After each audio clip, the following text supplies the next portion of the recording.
রমাদানের শুক্রবারের একটা দিন, যেখানে ছিল কিছু সিদ্ধান্ত, ছিল কিছু বাধা, আর কিছু মানুষের ভালোবাসা।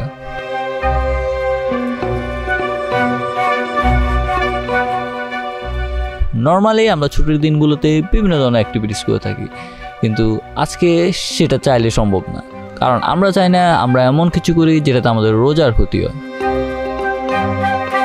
তাই সব কিছু বিবেচনা করে সিদ্ধান্ত নিলাম জুমার নামাজের শেষে বের হব। তো আজকে হঠাৎ করে প্ল্যান করে ফেললাম যে একটু বের হই। তো এখন আমি আমার ছোটো ভাইরে কল দিছি, অনেকজনের কল দিছি, কাউরে পাই নাই। তো এখন ছোটো ভাই একটারে পাইছি, ও আসতেছে। অলরেডি বলতে না বলতে ও চলে আসছে আমার আগে। ও হচ্ছে এই যে উইদাউট প্ল্যানিং। তো আমরা এখন যাব। রোজা রেখে এই দুপুরবেলা বের হওয়াতে একটু কষ্ট লাগতেছে, কিন্তু আমাদের মন হয়ে আছে অস্থির, যার সবসময় একটা জিনিসেরই আকাঙ্ক্ষা, অ্যান্ড দ্যাট ইজ নেচার।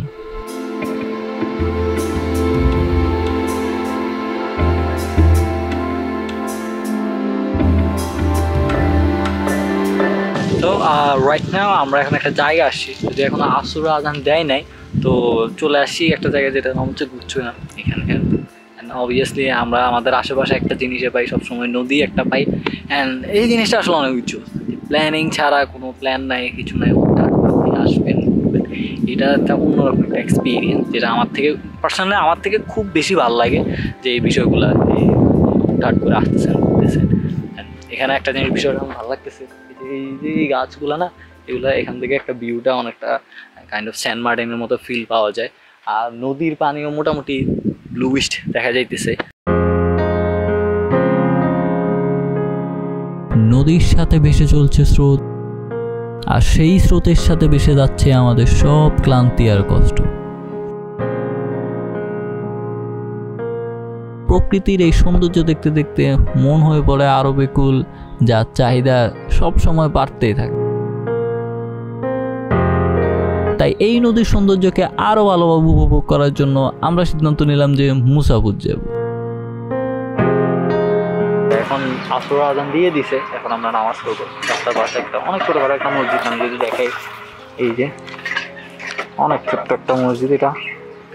এখানে আমাদের রাতেই পুজো করতেছে। তো আমরা মাত্র আমাদের আসর নামাজ শেষ করছি, এখন আমরা যাব। মানে এখানে অনেক বাইকাররা মানে ঢুকতেছে, মানে ওই যে আমাদের সেই মুসাপুর যাবো। আমরা প্ল্যান করছি যে আমরা মুসাপুর যাব। এখন দেখি। তো চল চল চল চলো চলো ভাই, সময় চেঞ্জ হয়ে গেছে, তাড়াতাড়ি চলো তাড়াতাড়ি। আর কতক্ষণ আছে? আর 1 ঘন্টা সামথিং, আর একটু কিছু কম হবে আর কি। তো 1 ঘন্টা হয়ে যায়, আর কেমনে কি আমরা এত তাড়াতাড়ি। তো নামাজ শেষ করার পর আমরা দেখলাম যে গন্তব্যে যাওয়ার জন্য আমাদের কাছে সময় আছে, কিন্তু এখান থেকে ব্যাক করার মতো সময় ছিল না। হ্যাঁ, এটা ভালো আইডিয়া দিছে। চলো তাহলে চল চল চল তাড়াতাড়ি। হঠাৎ করে সিদ্ধান্ত নিলাম যে আচ্ছা কেন না আমরা বাইরেই ইফতার করি।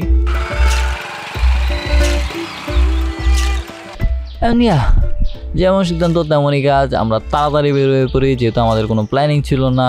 তো এখন তাড়াতাড়ি গিয়ে আমরা ইফতারি কিনতে যাই, অ্যান্ড আমরা ইফতারি কিনি মাত্র 60 টাকা।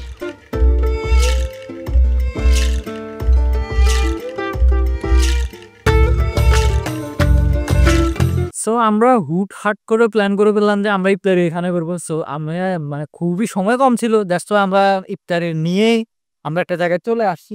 যদিও এখানে একটা জিনিস, যে বিষয়টা যে সবাই এক জায়গায় যেতেছে, যে মেইন স্পটটা ওইটাতে গিয়ে মানে পুরা দূরা মানুষ পোলা পাইন মনে হয়, আমি মনে হয় 500টা বাইকের উপরে দেখছি, সবগুলো যে দিয়ে আছে ওইখানে। আমরা কি করছি, আমরা এই দিক দিয়ে এসে এক জায়গা দিয়ে নেমে গেছি। এখানে ওই যে কিছু কাজ চলতেছে, আমার মতো মনে হয়েছে যে হ্যাঁ এইটাই মনে হয় যে ভালো হবে আমাদের জন্য। আমরা একদম নদীর পাশে এদিক দিয়ে। তো আমরা হুট করে তো ডিসিশন নিয়ে এই ইফতারিগুলো কিনে ফেলি, কিন্তু এরপরে এখন গিয়ে আসল প্যারাটা খাইতেছি। মানে আমরা লিটারালি ওখানে যাওয়ার পরে কিছু বুঝতেছি না যে আমরা কিসের মধ্যে রেখে খাবো। আমাদের কাছে পানি নাই টোটালি, মানে কি করব না করব কিছু বুঝতেছি না। আমরা অনেক দূরেও চলে আসি, এখান থেকে আবার ব্যাক করতে গেলে ইফতারের সময়টা চলে যাবে।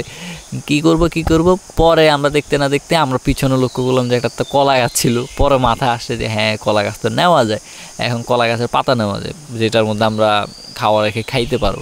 তো ওইখানে আমরা একটা গ্রামের বাড়ি দেখতে পাই, যেখানে আমরা টোটালি নার্ভাস ছিলাম যে আমরা কি যাবো নাকি যাবো না। পরে আমরা অনেক কষ্ট মষ্ট করে গেলাম, যাওয়ার পরে লাইক উই আর শক।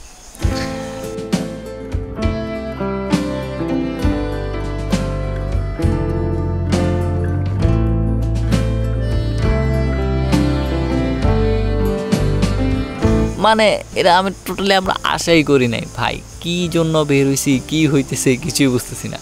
আমরা ওইখানে যাওয়ার পরে লিটারেলি শক, ওরা আমাদেরকে যেভাবে আপ্যায়ন করতেছে, অ্যান্ড ওরা আমাদেরকে দেখে উল্টা আরও খুশি হয়ে গেছে যে ওরা বলতেছে যে আরে কোনো সমস্যা নেই, তোমরা আমাদের থেকে এটা নিতে পারো ওইটা নিতে পারো। মানে ওরা পরে আমাদের জন্য শরবত বানিয়ে দিল, পানি তো দিছে, খাওয়ার জন্য বাটি টাটি অনেক কিছু দিল। অ্যান্ড মজার জিনিস হচ্ছে যে কি ওদের ওইখানে অনেকগুলো ফ্রুটসের গাছ ছিল, যেমন বড়ই ছিল, পেয়ারা ছিল, এগুলো অনেক কিছু ছিল। ওরা আমাদেরকে বলতেছে যে খাইতে এখান থেকে নিতে। তো আমরা জাস্ট ওদের এখান থেকে জাস্ট বড়ইটা নিছি, অ্যান্ড আমরা বড়ই নিজেরা পারতে পারবো কিনা এই জন্য উনি ওনার ছেলেকে বলছে, অ্যান্ড ওই ছেলেটাই আমাদেরকে আসলে বড়ইটা দেয়, অ্যান্ড পেয়ারা দিতে চাইছে। আমরা এত কিছু নিই নাই, বিকজ আমরা জানি যে আমরা এত কিছু খাইতে পারবো না। তো এইটা আসলে রিয়েলি আমরা মানে কল্পনাও করি নাই যে এরকম কিছু আজকে আমাদের সাথে হবে।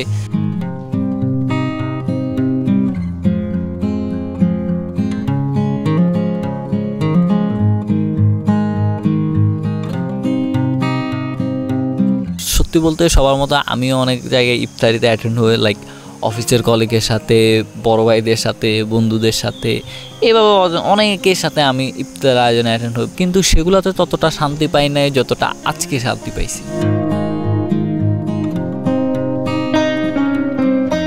Today's feeling is completely different, because আমরা অনেক সময় অনেক বড় বড় আয়োজন করি, অনেক ফ্যান্সি রেস্টুরেন্টে যাই, হ্যাঁ, অনেক টেবিল ভর্তি খাবার নিয়ে সবাই ছবি টবি তুলে মানুষকে দেখানোর জন্য আমরা করে থাকি। বাট আজকে এখানে আসার পরে আমার কাছে এগুলো মনে হলো যে এগুলো হচ্ছে জাস্ট ওয়েস্ট অফ মানি, আর কিছুই না ভাই, কোনো দরকারে না, এটার কোনো প্রয়োজন না। আজকে আমরা 60 টাকার ইফতারি দিয়ে মানে যতটুকু মজা পাইছি, প্রত্যেক সময় এত দামি দামি ফ্যান্সি রেস্টুরেন্টে যাবে আমরা এই ফিলিংসটা পাই না।